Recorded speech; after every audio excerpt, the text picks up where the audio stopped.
先日、ロンドン郊外にあるエッピングでイギリスを揺るがす事件が起きました。イギリス高等法院はエッピングに難民申請者のために使われているホテルに滞在する難民申請者の退去を命令。これはイギリスで初めて裁判所が難民ホテルの立ち退きを正式に認めた事件です。この判決が下されると、瞬く間に全国各地で同様の動きが広がるのではないかとの考えに発展。立ち退きに賛成する方々は街でデモを起こし、反対派の方々はカウンターのデモを起こす。エッピングにおける難民ホテルの立ち退き問題、そしてこの判決がイギリスにある難民ホテルにどのような影響を及ぼすのか見ていきます。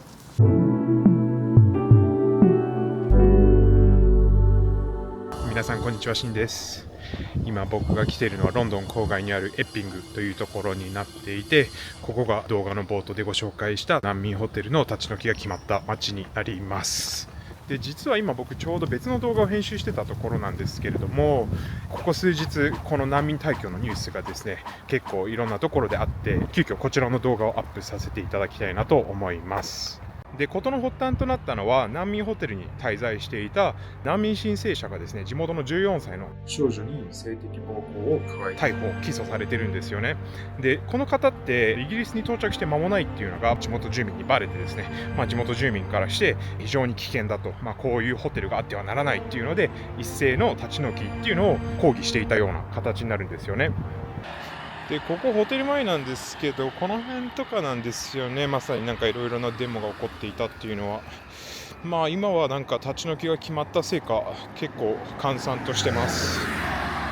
地元住民の反発から裁判所はエッピングフォレスト議会に対し9月12日までに難民申請待ちをしている約140人の希望者を退去させる一時的な命令を出しました。今回の判決の理由は、ホテルを長期居住施設として使うための許可がなかったこと、そして安全性や立地の適正に関する地域社会からの懸念があったことでした。建前と本音がなかなか見えない中、一人の犯行により139人が影響を受けているような状況です。国は今回の判決を不服とし、再審を求めているものの、今のところまだ何も決まっていない。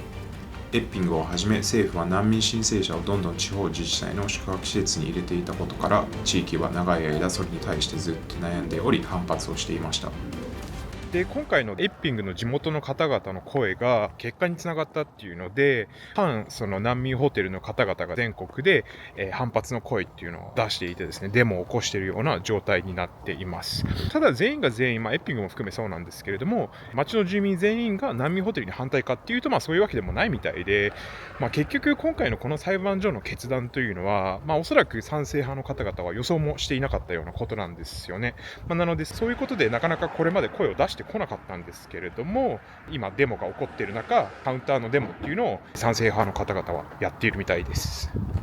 2025年6月までの1年間でイギリスは11万件を超える難民申請者を受け入れており、ホテルに滞在する希望者は3万2000人に上ると言われています。1年前と比べてこの数字は約 8% 増加しているものの、ピーク時には5万6000人以上がこうしたホテルに滞在していたとされています。また使用されていたホテルの数はピーク時の400以上から現在では200前後までにとどまっています。2024年度、難民に関連する支出にかかった費用は約47億ポンドと言われており、これは同年度の総支出のわずか 0.37% にしか相当しません。で、今度はロンドン中心のバービカンというところに来ているのですが、僕の目の前にある建物も難民申請者用のホテルになっています。で、このホテルは少し評判が悪くてですね、暴力窃盗とかで罪に問われている人がいて、テレビやマットレスを窓から投げ捨てて燃やすなど不祥事がたびたび報告されています。で、こちら見てみるとですね、目の前にポールかなんかあるんですけど、国旗が掲げられているような状況です。で、直近の調査データによるとですね、全国の難民ホテルに滞在している約 1% の難民が悪さをしていて、起訴されていますと。で、専門家曰く地域と交流する機会がないので、ホテルに滞在しているのが問題だと指摘してるんですよね。でも申請許可が下りるまで難民の方々って基本合法的に働けませんし、地域との交流って頭では分かるんですけど、かなり難しいんじゃないかなと思っています。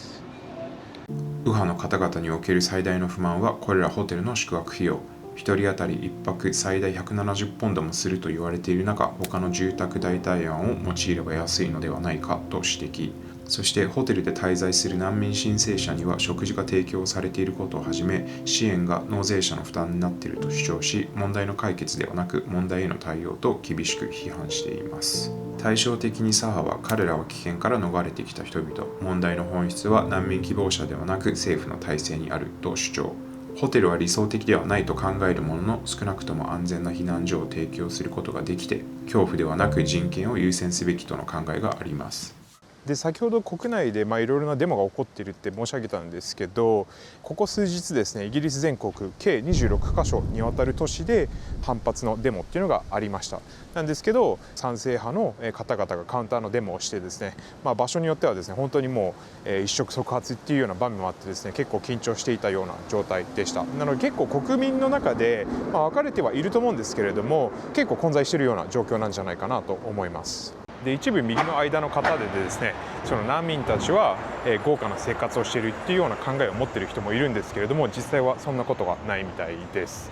場所によってはですね、1部屋に10人が入ってたり、あとは賞味期限の食事が提供されたりと、いろいろ大変なことが起こっています。そしてもっと悪質なのは、そのホテルで働いているスタッフによる人種差別も報告されていてですね、決して豪華な生活ではないっていうふうに僕は今理解しています。そして何かのニュースで見たんですけど、エッピングの難民ホテルに滞在していた一人がですね、たまたま街をぶらり歩いていて、急に白人の男性の複数のグループからですね、追っかけられますみたいなことも起こっていて、決してね、彼らもいい生活を送っているとは言えないような状況なんじゃないかなと思います。で今僕カナリワーフっていうところに来てるんですけれども、目の前に見えているこの茶色い建物もですね、難民ホテルとして使われています。ここもですね、少し前はデモが起こっていたような場所になっていて、今日は比較的静かですかね。ただエッピングと似てるんですけど、セキュリティの方が何人か見受けられましたし、目の前にイングランドの国旗もあってですね、なんとなくですけど反発の声というか主張が形となっている気がします。政府は現在、こうした難民ホテルの計画的閉鎖を進めるとしていますが、エッピングの難民申請者の移転先はまだ公表されていません。可能性としてあり得るのは、他のホテル、公営住宅、学生寮などの案が複数ありますが、いずれも課題を抱えており、地域の反発が目に見えているような状況です。仮に難民申請者がホテルから立ち退き、公営住宅に入居した場合、住宅不足を訴える右派の主張が矛盾し、別のところで対立を生む可能性さえあります。エッピングでのお話になるんですけれども、難民ホテルに反対する方々がですね、ずっとその宿泊先である、ホテル前でデモを起こしていたんですけれども、これが正しいかどうかは別として、少なくとも今回立ち退きが決まったっていうので、反難民ホテルの方々の声が届いたっていうような考え方はできるんじゃないかなと思っています。今回の動画では難民ホテルを3カ所回らせてもらったんですけれども、エッピングに関しては本当に街の外れにありました。何もないところにそのホテルがポツンと立っているような状況で、じゃあ仮に彼らを立ち退きしますってなった時に、じゃあどこにっていうのが僕の中で素朴な疑問としてはあります。専門家の見解としては、今回立ち退きが決まった難民申請者を公営住宅に入居させるというようなお話があります。ただ以前僕公営住宅の動画もアップさせてもらってるんですが、現在イギリスは公営住宅の供給不足に悩んでいます。入居待ちリストというのも非常に長くてですね、仮に今回のこの難民の申請者の方々を入居待ちをしている方々よりも優先的に入居させた場合、そこでも新たな問題になると思っています。なのである意味その難民ホテルの問題はなくなったよね、でも公営住宅の問題がさらに深刻になったよねっていうような考え方ができると思います。ついこの間ドーバー海峡を渡ってイギリスに上陸してくる難民希望者のお話をさせてもらったんですけれども、こういったニュースが現在イギリスの中では結構注目を集めていて、それに伴い極右政党のリフォーム UK という政党があるんですが、その政党が勢いを伸ばしているような状況です。そして代表のナイジェル・ファラージさんというのがいるんですけれども、公約で不法の難民を60万人送り返す、国外退去させるみたいな公約を掲げております。ただこれは物理的に可能なのかどうか、そして倫理的に正しいかどうか、ましてや周りの国々の反応というのは興味深いところではあります。難民申請者がいることによってビジネスがそこで生まれるというような考え方もできて、クレアスプリングズ・レディ・ホームズっていうイギリスの民間企業があるんですけれども、こちらの民間企業はですね、2029年までに約10億ポンドもらうお話になってるんですよね。僕自身現在イギリスでは外国人移民という形でいさせてもらっているので、こうした事件に口を挟むつもりはないんですけれども、これだけ多くの難民に関連するニュースがここ最近出回っているのって、本当に難民というのが深刻な問題としてあって、それがずっとマスコミで報道されているのか、それとも何か別の理由があって、目をそらすための作戦というか、行動が今起こっているのかっていうのはちょっと僕は分からないんですけれども、非常に気になるところではあります。皆さんはどう思いますでしょうか。